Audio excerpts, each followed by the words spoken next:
3.5 hours of just absolutely scintillating tennis from you and from your opponent. How does it feel to be winning over fans all over the world and here in New York City with your play tonight? It was a great match. Great match. A lot of energy on the court, off the court as well. Matteo is a terrific player. He's an established top 10 player. Every time we face each other, it's always a close battle. Wasn't any different tonight. When I lost the first set, I managed to forget about it, move on, kind of be in the moment, and I was dialed in. I think I was locked in really from the beginning of the second set. I put my tennis to a different level, and it's been the best 3 sets I've played so far in the tournament, for sure. You obviously love to show your emotions on the court. You love to show your emotions on the court. But after that first set, I was sitting right behind you, lucky enough to be right there. It seemed like you were able to just sort of calm yourself down. Yeah. How do you do that? Well, everyone has different ways, different techniques to be in the zone, to stay calm, composed, focus on the next point.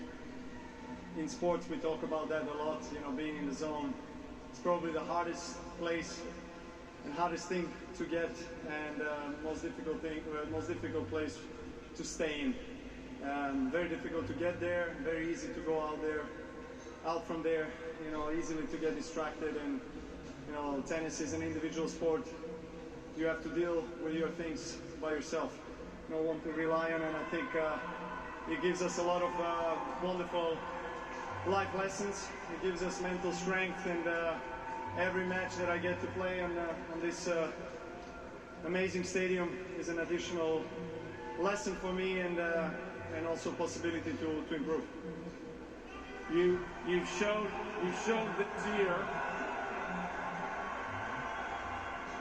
shown this year, especially in the majors, an ability to play better as the match goes on, pace yourself, and also seemingly play better as the tournament goes on.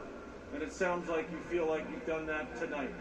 Well, I don't want to lose the first set. I mean, if that was something you were referring to, even though the last couple of matches, losing the first set showed out that it was actually good tactics in a way. But I want to start out the match well. I thought I did tonight.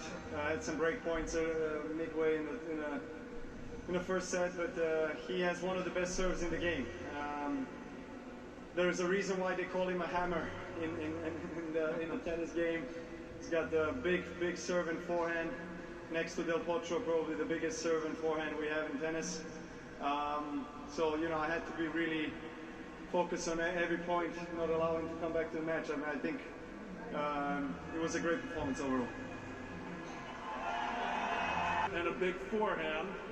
And a big backhand, too, as your next opponent, Alexander Zverev. You've got a 6-3 head-to-head winning record against him, but he did play an amazing match to beat you in Tokyo at the Olympics. So what are you going to need to do even better in that semifinal? He's in a tremendous form. He's been winning a lot. After Wimbledon, I think he hasn't lost a match. Winning gold in Olympics, winning Cincinnati, pretty comfortably moving into semi. Watched him play. I know his game pretty well.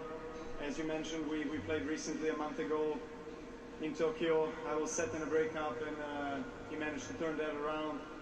Every match is close. Semi-finals of Grand Slam right now. He's one of the best players in the world, and I'm pumped. It's the bigger the challenge, the more glory in overcoming it. Lastly, Novak, talking about big challenges. 5 down, 2 to go for number only 21. Focusing on the next match. Do not ask me anything about the history. I don't want to think about it. I know it's there. I'm just focusing on the next match, and let's go step by step. Ladies and gentlemen,